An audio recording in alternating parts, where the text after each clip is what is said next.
క్రీస్తు వారి శుభనామంలో ఈ ఉదయకాల సమయంలో మనం దేవుని సన్నిధి సమయాన్ని మనం గడపడానికి ప్రభు మనకి ఇచ్చిన ఈ యొక్క సమయం బట్టి ప్రభుని మనం స్తుతించబద్ధమై ఉంటున్నాం. కూడి వచ్చిన వారందరికీ వందనాలు మరోసారి తెలియజేసుకుంటున్నాను. పరమగీతములు 7వ అధ్యాయము 11, 12, 13 వచనాలు. నా ప్రియుడా లిమ్ము రమ్ము, మనము పల్లెలకు పోదుము, గ్రామ సీమలలో నివసింతుము. గంధల కాడనే లేచి ద్రాక్ష వనమునకు పోదుము. ద్రాక్ష వల్లులు చిగురించినవో లేదో, వాటి పువ్వులు వికసించినవో లేదో, దాడిమ చెట్లు పూత పట్టినదో లేదో, చూతుము రమ్ము, అచ్చటనే నా ప్రేమ సూచకలు నీకు చూపెదను. పుత్రదాత వృక్షములు సువాసన నిచ్చుచున్నది. నా ప్రియుడా, నేను నీ కొరకు దాచి ఉంచిన నానావిధ శ్రేష్ఠ ఫలములు పచ్చివియు పండివియు మా ద్వార బంధకుల మీద వేలాడుచున్నవి. ఈ దివ్యమైన లేఖన భాగం మన నికిట్లో ప్రభు దీవించిన గాక. ఇక్కడ ప్రియుడు ప్రియురాలు అనగా మరి ప్రియుడు యేసుక్రీస్తు ప్రభువారు, ప్రియురాలు అనగా సంఘము. మరి ఇక్కడ మనం చూస్తున్నాము, ద్రాక్షవల్లులు చిగురించినవో లేదో, వాటి పువ్వులు వికసించినవో లేదో, దాడిమ చెట్లు పూత పెట్టినదో లేదో, చూతుము రమ్ము, అచ్చటినే నా ప్రేమ సూచకులు నీకు చూపేదను. తర్వాత మరి నానా శ్రేష్టములు పచ్చివియు పండువియు మా ద్వార బంధకుల మీద వేలాడుచున్నవి. మరి ఈ మాటలు మనం వింటుంటేనే మనకు అర్థమవుతుంది, మనం ఫలింపు అనేటువంటిది, ఫలింపులో ఉన్న ప్రేమ బంధకం అనేది, ఫలింపులో ఉన్న ఆనందాన్ని, ఫలింపులో ఉన్నటువంటి ఈ శ్రేష్టమైన అనుభూతిని ప్రభువు మనకి నేర్పిస్తూ ఉన్నాడు. ఇక్కడ పచ్చివియు పండివియు మా ద్వార బంధకుల మీద వేలాడుచున్నవి. పైన మరి పరీక్ష కనపడుతుంది. ద్రాక్షవల్లులు, పువ్వులు, దాడిమ చెట్లు అనేవి మరి ఫలభరితమైనటువంటి జీవితం మనకు సిద్ధంగా ఉన్నట్లుగా అక్కడ చూస్తున్నాం. 13వ వచనంలో కూడా మరి ఆ అనుభూతిని ఇక్కడ కలగ చేస్తున్నట్లుగా మనం చూస్తున్నామంట. ఈ విధానాల్లో మనం చూసినప్పుడు మరి కొరింథీ పత్రికలోంచి నేను కొన్ని పౌలు మరి సంఘం పట్ల తనకున్నటువంటి ఆ ప్రేమ బంధకము, సంఘాన్ని తాను ఎలాగో సిద్ధపరిచినాడు, సంఘమును లో ఉన్నటువంటి ఆ శ్రేష్టతను, ఆ ఫలభరితాన్ని మరి ఎలా చూస్తున్నాడు అనేటువంటి విషయాన్ని ఇక్కడ మరి కొన్ని విషయాలు మనం తెలుసుకోవాల్సినటువంటి వారమై ఉంటున్నాం. అవి కొన్ని మనం క్లుప్తంగా మనం చూద్దాం. మీరు ధ్యానించండి. చాలా చాలా చక్కని రమ్యమైనటువంటి ఈ అధ్యాయము. మరి ఇది దీంట్లో ఉన్నటువంటి మరి ఈ ఫలభరితం అనేటువంటిది మనందరికి అవసరమే. నేను చెప్పే రెఫరెన్స్లు మరి వీలైతే మీరు రాసుకొని చక్కగా ఆ అధ్యాయం అంతా మీరు చదవాలని నేను ఎంతగానో కోరుకుంటున్నాను. తర్వాత 1 కొరింథీ 4వ అధ్యాయంలో ఇక్కడ సంఘము తను ఆల్రెడీ కొరింథీ సంఘంలో ఎన్నో భేదాభిప్రాయాలు, ఎన్నో పరిస్థితులు, ప్రభావాలు మారినాయి, ఫలభరితం అనేది పోయింది. అయినా కానీ మరి పౌలు దాంట్లో నుంచి ఏం చూడదు. మనమైతే చెడిపోయిన వాడి దగ్గర చెడిపోయిన సంగతులే తీసుకుంటాం. కానీ పౌలు అలాంటి సంగతులు తీసుకున్నాడు. కానీ వాటిని సవరించి దాంట్లో నుంచే చెడిపోయిన దాంట్లో నుంచే మంచిని తీయగలుగుతూ వచ్చాడు. మంచి విధానాన్ని తీయగలుగుతూ వచ్చాడు. ఆ సంగతులు మీ మీ గమనానికి నేను తీసుకురావాలనేటువంటిది దేవుని యొక్క ప్రేరేపడుతున్నాను. 4వ అధ్యాయము 14 వచనం చదువుతున్నాను. 1 కొరింథీ 4:14. మిమ్మల్ని సిగ్గుపరచవలనని కాదు గాని నా ప్రియమైన పిల్లలనియు మీకు బుద్ధి చెప్పుటకును ఈ మాటలు వ్రాయుచున్నాను. తర్వాత క్రీస్తునందు మీకు ఉపదేశకులు 10,000 మంది ఉండినను తండ్రులు అనేకులు లేరు.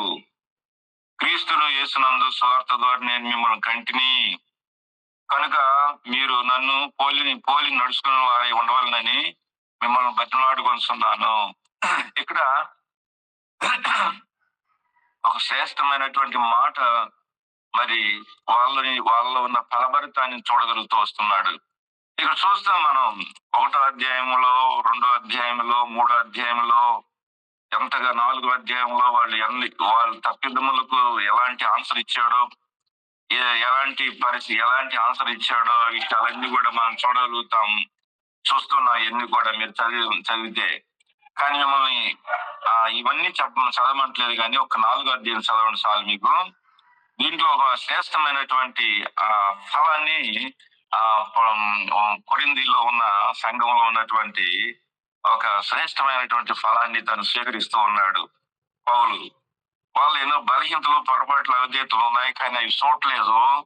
ఏం చూస్తున్నాడంటే వాళ్ళు ఫలభరితమైన ఆ ఫలాన్ని చూస్తున్నాడు. ఏంటంటే మీరు నా ప్రియమైన పిల్లలు. చూసావా, మీరు నా ప్రియమైన పిల్లలు, మీరు నాకు అన్నమాట. నాకు ప్రియమైనటువంటి పిల్లలు అని చూడగలుగుతున్నారు. మనమైతే ఏం చూస్తాము?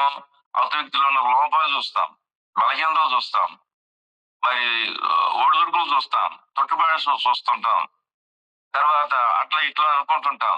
కానీ పౌలు కొరింథీ సంఘంలో ఉన్నటువంటి ఆ యొక్క ఫలభరితమైనటువంటి ఆ శ్రేష్టతను తాను చూస్తూ ఒక మాట అంటున్నాడు, మీరు నా ప్రియమైన పిల్లలు. కాబట్టి మరి ఆ కొరింథీ సంఘాన్ని దర్శిస్తూ వెళ్ళినప్పుడు వాళ్ళ లోపాలు కనపడ్డాయి పౌల్లో. కానీ వాళ్ళందరినీ ఒక సాట చేర్చి వాళ్ళ బలహీనతలన్నిటికీ ఆన్సర్ ఇచ్చి వాళ్ళని సవరించి కూర్చోబెట్టి సరైన స్థితిలోకి తీసుకొచ్చిన తర్వాత, మీరెవరో నా ప్రియమైన పిల్లలు, మీరు నా ప్రియమైన పిల్లలు అని చూస్తున్నాడు. లోపల వాళ్ళ బలహీనతలు ఏమి కనపడటం లేదు. కాబట్టి మరి మనం పరమగీతంలో 7, 12, 13 చదివిన విధానంలో చూస్తే ఆ ద్రాక్ష చెట్లు ఫలించినవో లేవో, ఆ పూత పట్టినవో లేవో, మనం వెళ్ళి ఆ పల్లిసీమలకు వెళ్ళి చూద్దుము రమ్ము అని చెప్పేసి అని ఇక్కడ ప్రియురాలు మాట్లాడుకోవటం అనేది మనం చూస్తున్నాం. వాస్తవమే, మన చుట్టూ ఉన్నటువంటి సమాజంలో వాళ్ళు బలహీనులుగా ఉన్నప్పుడు వాళ్ళు మరి ఫలిస్తున్నారా లేదా, వారు పరిపక్వమునికి వచ్చారా లేదా, వారిలో ఉన్న ఆ ఫలభరితమైనటువంటి శ్రేష్టతలోకి ఉన్నారా లేదా అనేది మనం చూడటం అనేది చాలా అవసరం. పౌలు వారిని చూసినప్పుడు, వాళ్ళని దర్శించినప్పుడు ఈ వాళ్ళలో ఆ ఫలభరితమైనటువంటి విధానాన్ని చూడగలుగుతూ వచ్చారు, కానీ లోపాలు ఏమాత్రం చూడలేదనేది మనం ఇక్కడ ఈ వచనం ద్వారా మనం జ్ఞాపకం చేసుకోవచ్చు. ఈ 4వ అధ్యాయం అంతా మీకు చదివితే చక్కని అనుభూతి వచ్చింది. చక్కని వారి పట్ల తనకున్నటువంటి ఆ భావన ఏంటని చూడండి. భావన అంటే చూడండి అసలు ఒకసారి. మనం అయితే వాళ్ళు ఎవరోలే, ఏంటోలే, ఏదో ఆన్లైన్ లో కనెక్ట్ అవుతున్నారులే, ఏదోలే అని చెప్పేసి వాళ్ళు ఎందుకు మనకు వాళ్ళతో పెద్ద పరిచయాలు, మనం కూడుకొని ఏదో పొద్దున్న కాసేపు ప్రార్థన చేసుకొని ఆన్లైన్ కూడా అనుకుంటే సరిపోయిద్దా? సరిపోదు అది. పౌలు వలె అలాంటి శ్రేష్టమైన మనసుంచాల. మీరు నా ప్రియమైన పిల్లలు. మనం కుటుంబ పిల్లలు అంటే ఏంటంటే ఏదో మేము తండ్రులు మీ పిల్లలని కాదు ఇక్కడ భావన. కుటుంబ వ్యవస్థ ఇది అన్నమాట. ఒక కుటుంబ వ్యవస్థ అనేది ఫలించే అనుభవంలోకి ఉండాలి. ఇది చిన్న పరిచర్యనే కావచ్చు, అది ఇది మనం చేసే చిన్న పరిచర్య కావచ్చు, జనం దృష్టిలోకి ఇంటి పరిచర్య కావచ్చు, ఎంత పరిచర్య కావచ్చు, కానీ అది దేవుడు ఎంత పరిచర్య చూస్తాడు తెలుసు రేపు. ఎంతగా చూస్తారు చూసావా? నా బిడ్డలు చూడు ఏం చేస్తున్నారు ఉదయాన్నే లేసి. నా పిల్లలు చూడు ఏం చేస్తున్నారో ఉదయాన్నే చూసి అని చెప్పేసి ఎంత సంతోషం ఆయనకి. ఎంత ఆనందం. ఒక తండ్రి ఎక్కువజామున లేసి పిల్లలు మోకరించటము, బైబిల్ చదువుకోవటము, ఈ విధానాలు చూస్తే తండ్రికి ఎంత సంతోషం ఉంటది. ఎంత సంతోషం అది పట్టజాలరాని సంతోషం అన్నమాట. అలాగనే పరలోకపు తండ్రి ఈ రోజున ఉదయాన్నే మనం లేసి వాక్యం ధ్యానించుకొని ప్రభు సన్నిధిలో మోకరిస్తున్నాం అంటే, చిన్న ప్రార్థన చేయగలుగుతున్నాం అంటే పరలోకపు తండ్రికి ఎంత సంతోషము. కాబట్టి కొరింథీ సంఘంలో ఎన్నో బలహీనతలు, పొరపాట్లు, అవిధేయతలు ఉన్నప్పటికీ అవేవి చూడటం లేదు. వాళ్ళు ఫలభరితాన్ని చూస్తున్నాడు. గ్రామ సీమలకు వెళుదుము, అవి ఫలించినవో లేవో, ప్రలించినవో లేవో, ఎట్లా ఉన్నాయో, ఎట్లా ఉన్నారో, నా బిడ్డలు ఎలా ఉన్నారో అనేది చూడటం అనేది చాలా అవసరం అండి. చాలా ప్రాముఖ్యత అండి. ఇది చాలా ఇంపార్టెంట్ అన్నమాట. కాబట్టి నానా విధములైన శ్రేష్ఠ ఫలములు పచ్చివియు పండువియు మా ద్వార బంధుకముల మీద వేలాడుచున్నవి. చూసావా? కొరింథీలో ఉన్న సంఘం మీద చాలా నేరాలు ఘోరాలు ఉన్నాయి అన్ని. కానీ ఇవన్నీ చూడటం లేదు. మీరు నా ప్రియమైన పిల్లలు, నా ప్రియమైన పిల్లలు మీరే కదా అని అంటాడు. ఎంత ఎంత జ్ఞానవంతుడండి పౌలు. ఎంత ఎంత ఇది గలవాడండి అసలు. నా బిడ్డలయ్యా మీరు, మీరు నా బిడ్డలు. తండ్రులు అనేకులు అంటాడు. అక్కడ చెబుతాడు కూడా, అది కూడా కక్కేశాడు. ఆ ఉపదేశకులు ఎంతో మంది ఉన్నాను, మీకు తండ్రులు అనేకులు లేరు. మీరు నన్ను పోలి నడుచుకోండి, నేను ఫాదర్ని అన్నమాట అంటాడు. అసలు ఎంత ఎంత జ్ఞానంతో ఉంటాడండి అన్నమాట. చాలా సంగతులు ఉంటాయి దీంట్లో అన్నమాట. చాలా సంగతులు మనం ధ్యానించడం కాదు, కానీ మీరు చదివితే మీకు బాగా ఇంకా అర్థం అవుతుంది అన్నమాట. అంటే చదివే టైం లేదు లేనుకోండి, మరి నేను చెప్తున్నాను అనమాట. చదవండి, చాలా అనుభూతితో కూడిన విషయాలు దీంట్లో ఉన్నాయి. మీరు నాకంటే చక్కగా బోధిస్తారు మీరు. తర్వాత మరి మొదట కొరింథీ 10వ అధ్యాయంలో రెండవ ఫలభరితం ఏంటి అనేది చూద్దాం. కొరింథీలో ఉన్న రెండవ ఫలభరితాన్ని ఏం చూశారు పౌలు అంటే 10వ అధ్యాయము 11వ వచనం. మొదటి కొరింథీ 10వ అధ్యాయము 11వ వచనం అండి.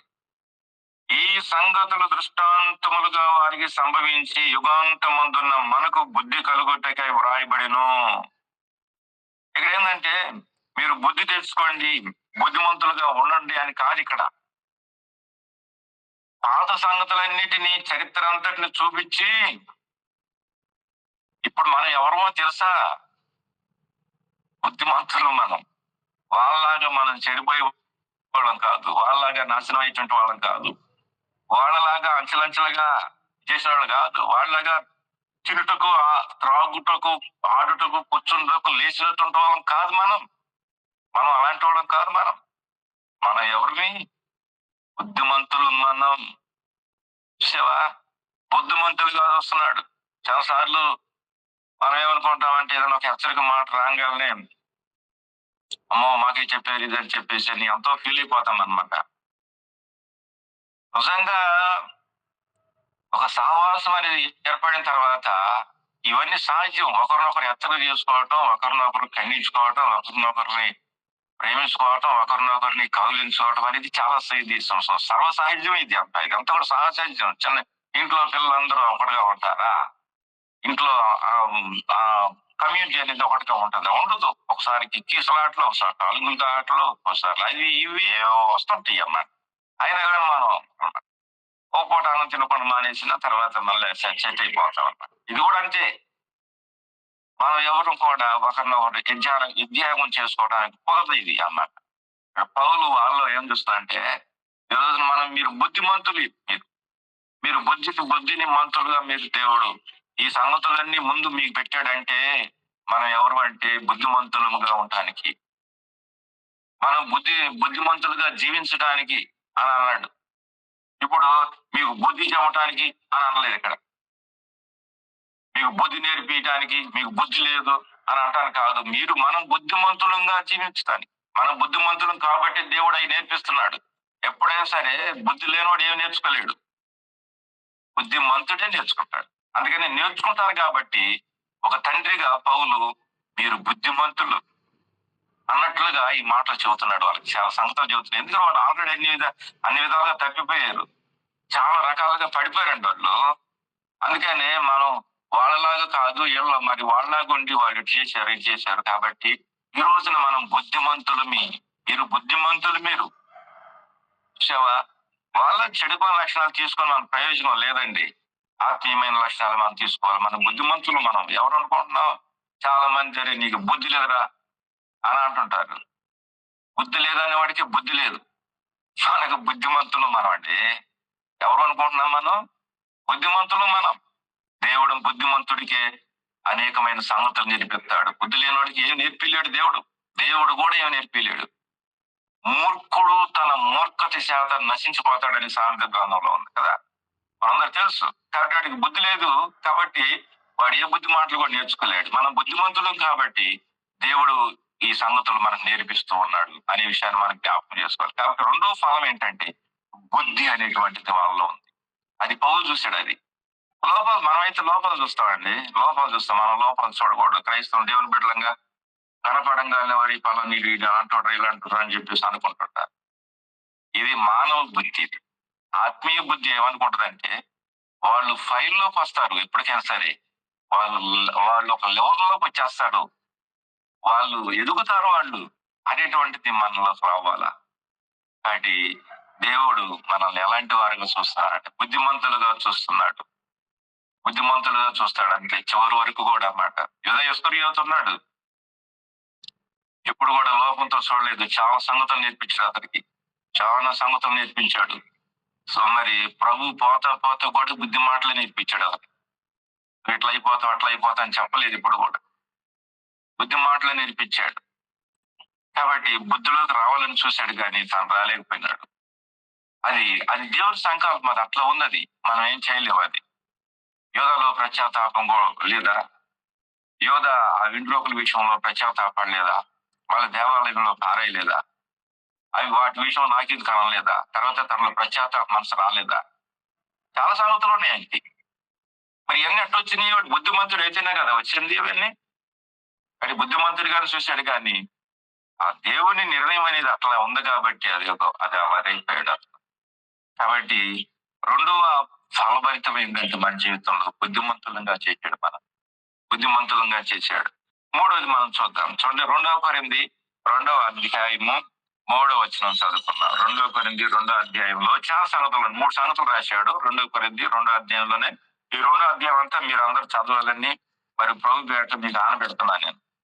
చదవాలి తర్వాత మీరు ఖాళీ సమయం దొరికినప్పుడల్లా ఎప్పుడైనా సరే ఖాళీ సమయం దొరికిందిరా అంటే చక్కగా ఈ మాటలు మీరు చదవండి. 2వ అధ్యాయం 2 కొరింథీ 2వ అధ్యాయం అంతా మీరు చదవాలని. ఎందుకంటే దీంట్లో 3 సంగతులు ఉండి ఆ 3 సంగతులు ఇక్కడ 2వ అధ్యాయం 3వ వచనం చదువుతున్నా. లేకపోతే మొదటి నుంచి చదువుతా. మరియు నేను దుఃఖముతో మీ వద్దకు తిరిగి రానని నా మట్టుకు నేను నిశ్చయించుకుంటుని, నేను మిమ్మను దుఃఖపరుచునే ఎడల నా చేత దుఃఖపరచబడిన వాడు తప్ప మరి ఎవడునో నన్ను సంతోషపరచును. నేను వచ్చినప్పుడు ఎవరి వలన నేను సంతోషం పొందగలుగుతునో వారి వలన నాకు దుఃఖము కలగకుండా వలనని ఈ సంగతులు మీకు రాసితిని. ఈ సంగతులు మీకు రాసితిని. మరియు నా సంతోషము మీ అందరి సంతోషమే. మీ అందరి యందు నమ్మకం కలిగి ఇలాగున వ్రాసితిని అన్నమాట. అక్కడ పౌలు మనం 1 నుంచి మనం చదువుకొని వచ్చిన అందుకోసమే అన్నమాట. ఇక్కడ ఏంటంటే నేను మీ దగ్గరకు రాబోతున్నాను. మీ దగ్గరికి నేను వస్తున్నాను. వచ్చినప్పుడు మిమ్మల్ని చూడంగానే నాకేం కలగకూడదు, దుఃఖం కలగకూడదు, బాధ కలగకూడదు. మిమ్మల్ని చూడంగానే నాకు సంతోషం కలగాల. మిమ్మల్ని చూడంగానే ఆ బలహీనతల పొరపాట్లు అవే జ్ఞాపకం తెచ్చుకోకూడదు మీరు. కాబట్టి మీరు నన్ను సంతోషపరచును. మీరు దుఃఖపరచని నెడల నా చేత దుఃఖపరచబడిన వాడు తప్ప మరి ఎవడనో నన్ను సంతోషపరచును. నేను వచ్చినప్పుడు ఎవరి వలన నేను సంతోషం పొందదగుదునో వారి వలన నాకు దుఃఖము కలగకుండా వలనని ఈ సంగతులు మీకు రాసి, మరియు నా సంతోషము అందరి సంతోషమేనని మీ అందరి యందు నాకు నమ్మకం కలిగి రాబడ్డ. మీ అందరి యందు నాకేం కలిగారంటే ఇంతకుముందు పౌలు గారిని ఎంతో బాధ పెట్టారు, దుఃఖ పెట్టారు, చింత పెట్టారు, చింతలు పడేసారు వాళ్ళు. చూసావా లోపల బలహీనత ఎన్ని ఉండయో. కానీ ఇప్పుడు నేను మీ దగ్గరకు వస్తున్నాను. మీరు పడినటువంటి సంగతులు మళ్ళీ ఇంకా ఇవి మనం చూడము అవి. ఇది చూడము. ఒకసారి ఇవన్నీ అడ్జస్ట్మెంట్ అయిపోయినాయి. నేను అన్ని మీకు సవరించాను, సరి చెప్పేసేసాను. సెట్ అయిపోయారు మీరు. ఇప్పుడు బాగా సెట్ అయిపోయారు. ఇప్పుడు పాలల్లో కొద్ది సేవరేట్ ఎట్లాగో పెరుగుగా మారిపోయిందో ఇప్పుడు ఆల్రెడీ సెట్ అయిపోయారు. ఇక నేను వచ్చి మిమ్మల్ని చూసి సంతోషించటమే, మిమ్మల్ని చూసి ఆనందించటమే అని ఈ నమ్మకం నేను మీ యందు కలిగి ఉన్నాను. మీలో ఉందన్నమాట. మీ యందు ఈ నమ్మకం కలిగి ఉన్నానంటమాట. కాబట్టి వాళ్ళలో ఉన్నటువంటి ఫలభరితమైన జీవితం ఏంటిది అంటే నమ్మకత్వం. నేను నమ్మదగిన ప్రజలు మీరు. మీరు దుఃఖ పెట్టేవాళ్ళు కాదు, బాధ పెట్టేవాళ్ళు కాదు, చిన్న పెట్టేవాళ్ళు కాదు. ఒకప్పుడు అవన్నీ అయిపోయినాయి. నేను సెట్ చేసేసాను. ఇప్పుడు లైన్ లోకి వచ్చేసారు. ఇప్పుడు మీలో నేను ఏం చూడగలుగుతున్నానంటే నమ్మకత్వాన్ని చూడగలుగుతున్నా. చూసావా? ఈ నమ్మకత్వం అనే ఫలం కావాలండి. మనలో నమ్మకత్వం అనే ఫలం కావాలి. ఇప్పుడు ఒకరిని చూసి వారు నమ్ముకోలేకపోతున్నా. యుగంధకం చూసి ఆయన చూసి నేను నమ్మలేకపోతున్నాను, నన్ను చూసి ఆయన నమ్మలేకపోతున్నాడు. అట్టుండొచ్చా అంటే నేను కూర చెబుతున్నాను మీకు సింపుల్ గా అర్థం అవ్వాలని. ఎందుకు నమ్మలేరు? నేనంటే ఆయనకి పిచ్చి ప్రాణం, ఆయనంటే నాకు పిచ్చి ప్రాణమే. ఇది బాగుందా? ఇందాక చెప్పింది బాగుందా? చెప్పండి, మీరు చెప్పండి. ఇప్పుడు ఒకరినొకరు నమ్ముకోలేకపోవటము, ఒకరినొకరు అర్థం చేసుకోలేకపోవటం, అది బాగుందా? యుగంధర్ అంటే నాకు పిచ్చి, లేకపోతే ప్రభుదాస్ అన్న అంటే యుగంధర్కి పిచ్చి అంటే ఇది బాగుంది, మీరు చెప్పండి. కాబట్టి ఈ ఫలం అందరిలో ఉండాలి. నమ్మకత్వం అనే ఫలం. వాళ్ళు దుఃఖపరిచేవాళ్ళు కాదు, బాధపడేవాళ్ళు కాదు, బాధ పెట్టేవాళ్ళు కాదు. నమ్మకత్వం కలిగినటువంటి నమ్మకత్వం అనేది చాలా ఇబ్బంది. ఈ ఫలం లేకపోతే దేవుని సేవలో ముందుకు వెళ్ళలేవండి. ఆ సేవ కూడా ఫలించదు. నమ్మకత్వం అనేది చాలా ఇంపార్టెంట్ అన్నమాట. చిన్న వ్యక్తి కూడా నమ్మకత్వం ఉంటారు. కోల్పోకూడదు మనం. వాళ్ళు బలహీన చూస్తే వేస్ట్ అవుతాం, వేస్ట్ కాలం అయిపోతాం. ఇది పాడైపోయింది. ఫస్ట్ నువ్వు ఏదైతే పంట వేసి ఆ పంట అంతా పాడైపోయింది. నమ్మాల ఫస్ట్ అన్న నమ్మకత్వంలోనే ఉంది.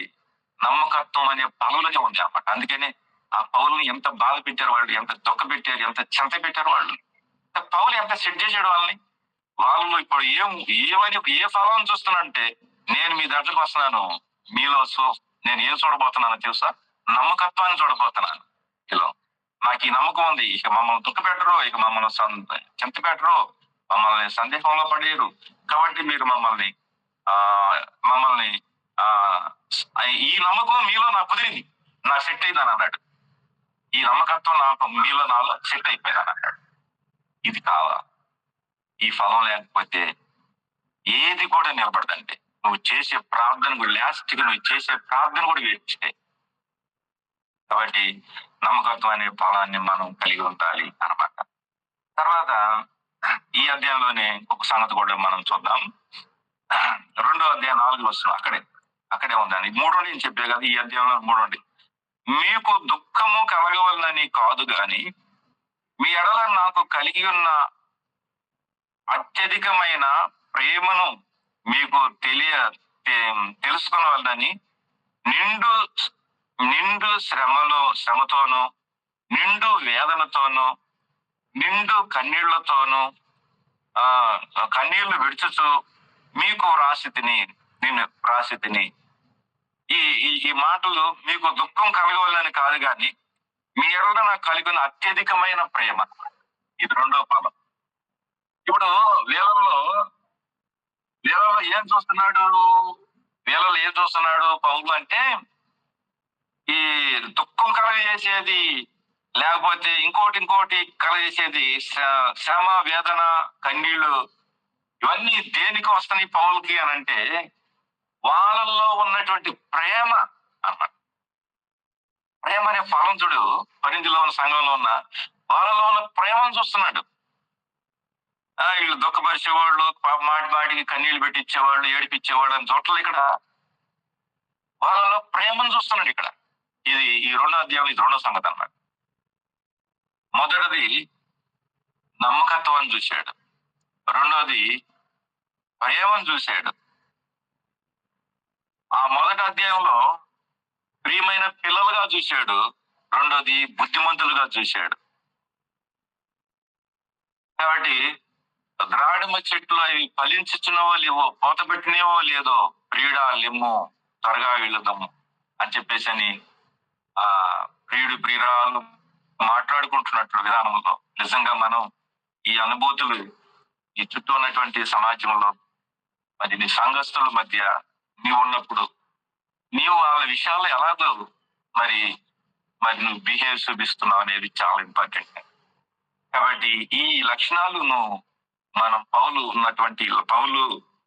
వాళ్ళలో కనుగొన్నటువంటి సంగతులు మనం కూడా వాళ్ళ సంగతులు కనుగొనాలి.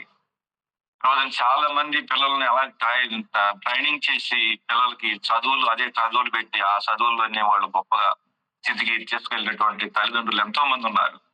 వాళ్ళలో ఉన్నటువంటి ఆ యొక్క సింటమ్స్ చూసి వీడు ఖచ్చితంగా ఇది పడతాడు, ఇది ఈ విధానంలో వెళ్తాడు వీడు అని చూసి వాళ్ళకున్న లోపాలు బలహీనతలు అవన్నీ కూడా సవరించేసేసి వాళ్ళని ఆ స్థాయికి తీసుకెళ్ళినటువంటి తల్లిదండ్రులు ఎంతో మంది ఉన్నారు. అలా సక్సెస్ కూడా చేసినటువంటి వాళ్ళు ఉన్నారు. ఆ విధానాల్లో అమలు పెట్టినటువంటి వాళ్ళు ఉన్నారు. అలాంటి గొప్ప గొప్ప స్థాయిలో ఉన్నటువంటి ఈరోజు మనం చూస్తున్నాం. పౌలు కూడా మరి సంఘమును అలాంటి స్థాయిలో ఉంచాలనేటువంటి కోరిక ఆలోచన కలిగినటువంటి పౌలుగా మనం చూస్తున్నాం అనేటువంటిది అన్నమాట. మరి రెండోది ఏం చూసాడంటే వాళ్ళు ఉన్నటువంటి ప్రేమను చూస్తూ వచ్చాడు అన్నమాట. ప్రేమ ఫలం అనేది చూస్తూ వచ్చాడు. చెడ్డ ఫలాలను చూడలేదు అనేటువంటి విషయాన్ని మనం ఇక్కడ చూడవచ్చు అన్నమాట. అదే రెండో అధ్యాయము 4వ వచనం తర్వాత 9వ వచనం కాడికి వెళ్దాం. 9వ వచనం కాడికి మీరన్ని విషయముల యందు విధేయులై ఉన్నారేమో అని మీ యోగ్యత తెలుసుకున్నట్టుకి కదా పూర్వము వ్రాసి తిని అని అంటాడనమాట. ఈ 5 నుంచి 11 వచనాలు కనుక మనం చూస్తే మరి కొన్ని విషయాలు మనకి ఇక్కడ అర్థమవుతాయి. ఎవడైనా దుఃఖము కలగ చేసి ఉండిన ఎడల నాకు మాత్రం కాదు కొంత మట్టుకు మీకు అందరికీ దుఃఖము కలగజేసి ఉన్నాడు. నేను విశేష భారము వారి మీద కోరక ఈ మాటలు చెప్తున్నాను. అటు వారికి మీలో ఎక్కువ మంది కలిగినను ఈ శిక్ష చాలు కనుక మీరు ఇంక వారిని శిక్షించగా క్షమించి ఆదరించటం మంచిది. వాడిని లేని ఎడల ఒకవేళ వాడు అత్యధికమైన దుఃఖములో మునిగిపోవును. కావున వాని ఎడల మీ ప్రేమను స్థిరపరచవాలని మిమ్మల్ని బతిమాడుకొంటున్నాను. మీరన్ని విషయముల యందు విధేయులై ఉన్నారేమో అని మీ యోగ్యతను తెలుసుకున్నట్టుకే కదా పూర్వం రాసేది అన్నమాట. ఇక్కడ కొన్ని విషయాలు సంఘంలో ఒక వ్యక్తి పడిపోయినప్పుడు వాడిని ఎలా గుర్తు చేసుకోవాలి, వాడిని ఎలాగో కలపాలా, మళ్ళా పద్దాక అయ్యలు పెట్టి కెలగటం, వాడిని ఈ పాపం చేసి అని చెప్పని అంటాము. ఇలాంటి చెడ లక్షణాలు మనకు ఉండకూడదు. మీరు యోగ్యులుగా ఉన్నారు కాబట్టి అన్ని విషయాలు మీరు పరీక్షించుకుంటారు, మీకు బాగా తెలిసిద్ది అని చెప్పేసి అని అంటాడు పౌలమాట. యోగ్యులు అనేటువంటి యోగ్యత అనేటువంటిది ఇది ఒక మంచి ఫలం అండి. ఇది మంచి శ్రేష్టమైనటువంటి ఫలం. చాలాసార్లు మనమేమనుకుంటాం, మనకు ఒకటి ఉంటుంది జబ్బు అనమాట.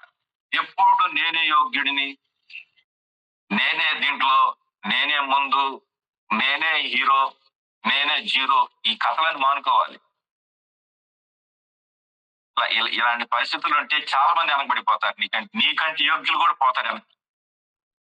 కాబట్టి ఇలాంటి జబ్బు దయచేసి మనలోకి రాకూడదండి. అది ఇది ఏళ్ళలో వచ్చింది. పౌరుడు వాళ్ళకి అంతా ఎలాంటి సవరణ ఇస్తున్నాడు వాళ్ళకి అనమాట. మీరు యోగ్యులయ్యా, జాగ్రత్తగా ఉండండి. పడిపోయిన వాళ్ళ నీకంటే తక్కువ వాళ్ళు కనపడినప్పుడు, నీకంటే ఎదుగల వాడిగా కనపడినప్పుడు వాళ్ళ ఎడల మీరు చాలా యోగ్య ప్రవర్తనగా ప్రవర్తించాలి. మీరు యోగ్యులు మీరు అని చెప్పేసి అని పౌలు వాళ్ళలో ఉన్నటువంటి శ్రేష్టమైన బుద్ధిని చూస్తున్నాడు. ఈ 2వ అధ్యాయంలోనే 3 సంగతులు వచ్చినాయి కదా. ఒకటి మీరు నమ్మకస్తులు, రెండోది మీరు ప్రేమాభావం కలిగినటువంటి వారు, తర్వాత మీరు యోగ్యులు, మీరు యోగ్యతలో ఉన్నటువంటి వారు. కాబట్టి మీరు చాలా జాగ్రత్తగా ఉండాలన్నమాట. ఈ ఫలాలు చాలా ఇంపార్టెంట్ అయిన ఫలాలు అన్నమాట. తర్వాత కొరింథీయులలో ఇంకొక శ్రేష్టమైనటువంటి చూశాడు పౌలు అన్నమాట. అది కూడా చూద్దాము త్వరగా. మరి బోధించడం కంటే మీకు ఆ సంగతులు మీకు చూపిస్తే మంచిది అనిపిస్తున్నాను. సమయం అయిపోయింది కాబట్టి 2 కొరింథీ 7:12 చదువుదాం. 2 కొరింథీ 7:12 ఇక్కడ ఒక సంగతి, నేను మీకు రాసినను ఆ దుష్కార్యం చేయవాని నిమిత్తం రాయలేదు. చూసారు ఎలాగ మాట్లాడుతున్నాడు పౌలు, ఎంత తెలివిగా మాట్లాడుతున్నాడు చూడండి. వాని వలన అన్యాయము పొందిన వానిని నిమిత్తమైనను వ్రాయలేదు. మా ఎడల మీకున్న ఆసక్తి దేవుని ఎదుట మీ మధ్య బాహాటము ఒకటికే వ్రాసి తిని. అబ్బా, ఎంత మంచి మాట అండి అన్నమాట. ఇలా ఎవరు మాట్లాడగలుగుతారు అసలుకి? ఎవరు చెప్పగలుగుతారు? ఎలాగ అసలు చెప్పండి. ఎవరు చెప్పలేడు ఇవన్నీ, ఎవరికి రావు అసలుకి. మీకు ఆసక్తి ఉంది కాబట్టి మీరు అలా ఆ విషయాల్లోనే మీరు ఆగిపోకూడదు. ఆసక్తిలోకి రావాలి. ఆసక్తిలోకి ఉన్నారు ఇప్పుడు మీరు. ఆ ఆసక్తి మీలోనే ఉన్నది. కొత్తగా తీసుకొచ్చి పెట్టాల్సిన అవసరం ఉంది. ఆసక్తి అనేది తీసుకొచ్చి ఆసక్తిగా ఉండండి, ఆసక్తిగా ఉందని చెప్పాల్సిన అవసరం లేదు. ఆల్రెడీ మీలో ఉందది. కాబట్టి మరి ఆ దుష్కార్యములు, తర్వాత అన్యాయం చేసేవారు, తర్వాత మాటలో మీకున్న ఈ ఆసక్తి మీ మధ్య బాహాటు మొగుటకి ఈ సంగతులను రాస్తున్నాడు అనమాట. కాబట్టి ఆసక్తి అనేది మరి రానున్న దినాల్లో ప్రజలకు మనం కనపడాలి కాబట్టి, ఆసక్తితో మనం సేవించాలి కాబట్టి, ఆసక్తితో జీవించాలి కాబట్టి ఈ సంగతిలో నేను రాస్తున్నాను. కానీ మీకు మిమ్మల్ని ఏదో బాధ పెట్టాలని, దుఃఖ పెట్టాలని, చింత పెట్టాలని నాకు మాత్రం లేదు.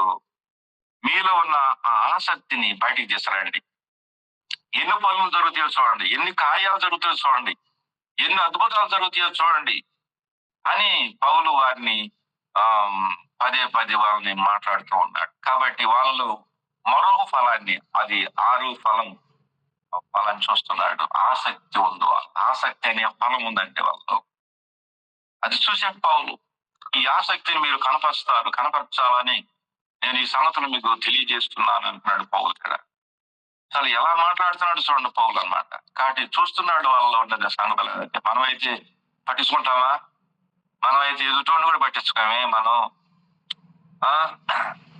ఈడంత తోడలే అనుకుంటాం మనం అయితే. కానీ పౌలు అట్లా అనుకున్నాడా? అనుకోలేదు. వాళ్ళలో ఉన్న ఆసక్తిని రేకెత్తించాడు అన్నమాట. రేకెత్తిస్తున్నాడు ఇక్కడ. దాన్ని బయటికి తీసుకొస్తున్నాడు బయట. కాబట్టి మీరు ఏదో ఆసక్తి లేనటువంటి వాళ్ళని కాదు కదా. ఈరోజు సంఘాల్లో ఆసక్తి లేనటువంటి వాళ్ళు చాలా మంది ఎందుకున్నారు? ఆసక్తి లేనటువంటి వాళ్ళకి వాళ్ళ ఉన్న ఆసక్తిని రేకెత్తించేదానికి చేత కావడం లేదు. ఆల్రెడీ వాళ్ళకి అందరూ ఆసక్తికరమైన ప్రజలే. కానీ వాళ్ళలో ఉన్నటువంటి ఆసక్తిని రేజింగ్ చేయాల, బయటకు తీసుకురావాలి. దాన్ని బయట తీసుకొచ్చి అది ఆ ఫీల్డింగ్ లో పెట్టాలి, అది అమల్లో పెట్టాలి. దాన్ని కదా లోపల దాచుకుంటే ఏమొచ్చింది? కాబట్టి పౌలు ఈ మాట జ్ఞాపకం చేయటంలో ఎంతమంది వాళ్ళు అక్కడ రియాక్ట్ అయ్యారు, మళ్ళా రీఛార్జ్ అయ్యారు, మళ్ళా ఆ దేవుని కార్యాలు చేయడానికి ఎంతమంది పూనుకున్నారో మనం తర్వాత అధ్యాయం చదివితే మనకు చాలా అర్థమవుతుంది అన్నమాట. ఈరోజు చూడండి, ఆసక్తి లేదు, ఏ సంఘాలు ఆసక్తి లేదు. అందుకే మనం ప్రార్థన చేయాలి. మనం ఆసక్తి లేదు. చాలా మందిలో చీపురు లేదంటారు. చీపురు ఎంత అయిద్దండి? ఏమో చీపురు తీసుకొచ్చి అంతా కొంచెం చీపురు లేదే చూడు, ఎలాంటి మాటలు చూడండి. ఆసక్తి లేదు. ఈ రోజున ప్రజలు, సంఘాల్లో ఆసక్తి లేదు. ఈ ఆసక్తి పౌలు వాళ్ళు చూశాడు. ఇప్పుడు ఆ మాట విని ఎంతమంది రేజింగ్ అయ్యారు. చూడు పౌలు మనలో మీరు ఆసక్తి ఉందని అంటున్నాడే మనలో, మనం ఇట్లా ఉన్నాయేంటి అని వాళ్ళు ఎంతమంది రేజింగ్ అయ్యారో మళ్ళా పురుగులు పడ్డారు.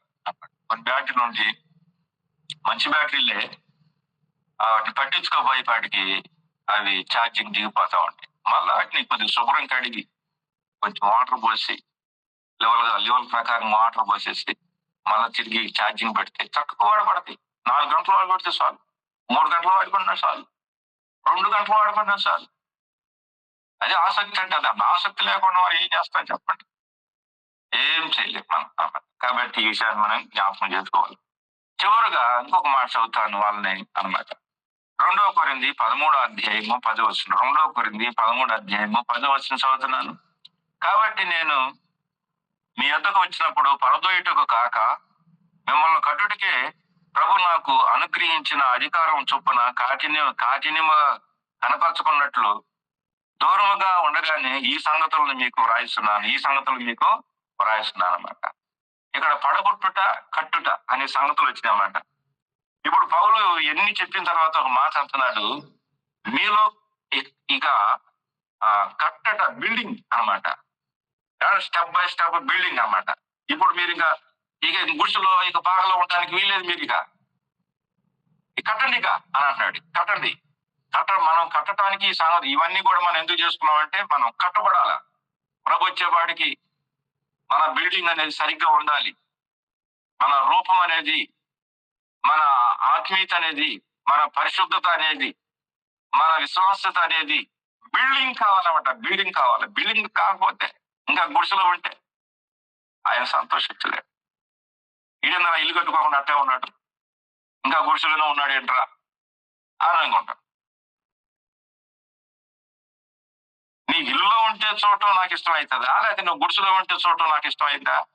నాకు ఇష్టం ఏంటంటే నువ్వు బిల్డింగ్ లో ఉండాలి. గుడిసెలో ఎందుకు ఉండాలి నువ్వు? కాబట్టి ప్రభువు మనం వచ్చేటప్పుడు మనలో చూసేది ఏంటంటే ఆయన వస్తున్నాడు, ఇక తిరిగి రాబోతున్నాడు. అదే పౌలు చెబుతున్నాడు, నేను వస్తున్నాను, మీ దగ్గరికి వస్తున్నాను, మీ దగ్గరికి. కాబట్టి నేను ఎలా చూడాలంటే మీరు గుడిసెలో ఉంటాను, నేను చూడకూడదు. బిల్డింగ్ కావాలా? బిల్డింగ్ కట్టబడాలి, ఎద్దబడాలి, సవరించబడాలి. ఇంకా పాత సంగతుల్లోనే మురుకులోనే కొట్టుకుంటా ఉండకూడదు. బిల్డింగ్ కావాలి, ఒకరొకరు కట్టబడాలా. అందుకని ఎఫెసీ రాసిన పత్రికలో చూస్తే క్రీస్తు మనం కడుతున్నట్లుగా ఒక మాట చదువుకుందాం. దయచేసి మాట చదువుకుందాం. ఎఫెసీ పత్రిక 2 అధ్యాయము 21 20. క్రీస్తు యేసే ముఖ్యమైన మూలరాయి ఉండగా అపోస్తలు ప్రవక్తలు వేసిన పునాది మీద కట్టబడుతున్నారు. ప్రతి కట్టడము ఆయనలో చక్కగా అమర్చబడి ప్రభునందు పరిశుద్ధమైన దేవాలయం వద్దిపోతుంది. ఆయనలో మీరు కూడా ఆత్మూలంగా దేవునికి నివాస స్థలం అయి ఉండటకు కట్టబడుతూ ఉన్నారు. ఈ అధ్యాయంలో అన్ని కూడా కట్టబడే విషయాలు ఎన్ని. ఎఫెసీ రాసిన పత్రిక అంతా కూడా కట్టడమే అన్నమాట. సంఘం కట్టబడుట, కుటుంబం కట్టబడుట, పిల్లలు కట్టబడుట, ఆత్మీయత కట్టబడుట, ఎన్ని దీంట్లో ఈ సంగతులు ఉంటున్నాయి. ఇంకో సంగతి కూడా చదువుతా అనమాట. చూడండి, ఎఫెసీ రాసిన పత్రిక 5వ అధ్యాయంలో ఇక్కడ కుటుంబాన్ని కడుతున్నాడు. చూడండి ఏమంటాడంటే 27వ వచనంలో పరిశుద్ధం అటువలే క్రీస్తు కూడా సగమును ప్రేమించి అది కళంకమైనను ముడతైనను అటుది మరి ఏదైనాను లేక పరిశుద్ధమైనదిగాను నిర్దోషమైనదిగాను మహిమగల సంగముగా ఆయన తన ఎదుట దాన్ని నిలబెట్టాలని వాక్యము తొదక స్నానం చేసి పరిశుద్ధపరచుటకై దాని కొరకు తన్ను తాను అప్పగించుకొనేను. చూసావా, కుటుంబం కట్టబడుతుంది. అలాగనే క్రీస్తు కూడా సంఘమును ప్రేమించి పోషించి సంరక్షించుతూ ఉన్నాడు. కట్టబడతాం. మనం కట్టబడే విధానంలోకి రావాలి కానీ కట్టుకునే విధానంలోకి రావాలి. ఈ గుడిసె చాలులే, నేను దేనికి పనికొస్తాను, నా వలన ఏమైద్దా అనుకోవటానికి వీల్లేదు. ఈ శ్వాస పోయేంత వరకు మనం కట్టబడే విధానంలోకి రావాలి. బిల్డింగ్ అనేది చాలా ఇంపార్టెంట్ అన్నమాట. కట్టబడి ఉంటే కట్టబడుతూ ఉంటే కట్టే దాంట్లో చక్కగా కట్టుకున్న దాంట్లో ఉంటే బాగుంటది. ఆ గుడిసెలో ఉంటే ఏం సంతోషం మాకు చెప్పండి. కాబట్టి ఈ విధానంగా మరి ద్రాక్ష చెట్లు ఫలించిన వాళ్ళేమో, బాదమ వృక్షములు ఫలించిన వాళ్ళేమో మనం వెళ్ళి చూతుమని చెప్పేశాడని చెప్తుంటాను.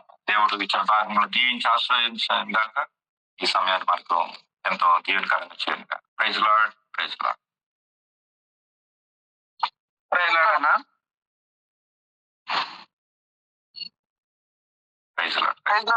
చక్కటి వాక్యం అందించినటువంటి ప్రదర్శనకు ప్రభునామం వందనాలు తెలియజేస్తున్నామన్నా. నిజంగా ఆయన గారు చక్కగా మాట్లాడుతూ వచ్చారు కదా. నిజంగా దేవుళ్ళు ఎలా పెంచాల, నిజంగా పౌలు గారు ఏ విధంగా అయితే తన ఆశను నిజంగా రేకెత్తిస్తూ వచ్చాడో నేటి దినాల్లో సంఘాల్లో. సో ఇది కొత్త కొనబడిందని మనం నేర్చుకోవచ్చు. నిజంగా మనం కూడా ఇతరులను ప్రోత్సాహపరిచేవారిగా, దేవుళ్ళు ఉత్తేజపరిచేవారిగా ఉండాలని ఇష్టపడుతూ ఉంటారు. నిజంగా మనలో కూడా నిజంగా పౌలు పరమగీతంలో చూస్తే ఫలాలు ఏ విధంగా అయితే వాళ్ళు ఆశిస్తూ వస్తున్నారు. ముఖ్యంగా మనం కూడా ఇతరుల ఫలాలు ఫలించేటట్లు ఎంకరేజ్ చేసే వారంగా ఉంటున్నారా, దేవుళ్ళు వాళ్ళని పెంచే వారంగా ఉంటున్నారా, దేవుని కోసం నిలబెట్టే వారంగా ఉంటున్నారు. ముఖ్యంగా ఇంతటి చక్కటి వాక్యాన్ని అందించినటువంటి ప్రదర్శనకు ప్రభు నామం నా వందనాలు తెలియజేస్తా ఉంటాను. దయచేసి గమనించండి, ఈ రోజు మన యొక్క ఎవరైతే డైలీ జాయిన్ అవుతూ వస్తున్నారో వారి గురించి మాత్రమే మనం ప్రార్థిస్తాం. ప్రతి ఒక్కరు ప్రార్థించినట్లయితే మనం ముందుకు వెళ్దాం. Praise Lord. మీరేమైనా చెప్పగలరా? ఇంకో మాట అన్న, ఇది మనకు నైట్ ప్రేయర్ ఉంది ఈరోజు, ఆల్ నైట్ ప్రేయర్. మనం డిస్కషన్ కూడా అనుకున్నాం కొన్ని పాయింట్స్. మనం ఏదైనా మీ దగ్గర అలాంటి పాయింట్స్ ఉంటే కూడా పంచుకోవచ్చు. అందరూ కూడా మరి నైట్ ప్రేయర్ లో కూడా జాయిన్ అయ్యి కనీసం ఒక 15 నిమిషాలైనా ప్రార్థన చేసి లెఫ్ట్ అవ్వాలని కూడా తెలియజేస్తాం. కనీసం 12-1 గంటల వరకైనా అవైలబుల్ లో ఉండాలి. ఆ విషయం కొరకు కూడా దయచేసి ప్రార్థనలో జ్ఞాపకం చేస్తాం. థ్యాంక్ యూ అన్న. ప్రార్థిద్దాం. Praise the lord.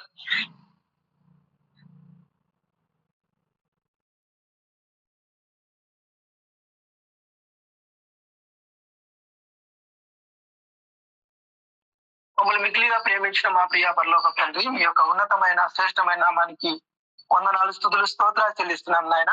నిజముగా మీరు ప్రేమించి దేవా ఆయన మీ దాసుని మీ చిలువ చాటున మరుగుపరుచుకొని ఆయన మీ బైబిల్ గ్రంథంలో నుంచి ఎన్నో విలువైన మాటలు మాతో మాట్లాడుతూ వచ్చారు దేవా. నిజంగా తండ్రి మీరు మా పట్ల కలిగి ఉన్నటువంటి ప్రేమ, నిజంగా తండ్రి మా పట్ల కలిగి ఉన్నటువంటి శ్రద్ధ దేవా, మీరు మాపై చూపుతున్నటువంటి కృపను బట్టి మీకు ఎంతగానో వందనాలు, స్తుతులు, స్తోత్రాలు చెల్లిస్తున్నాను నాయన. నిజమై దేవా మా జీవితాల్లో ఆయన మేమే సక్రమంగా లేకుండా నిజంగా ఇతరులను పురుగులు వారంగా ఉంటున్నాం, ఆయన ఫలించలేని వారంగా ఉంటున్నాం.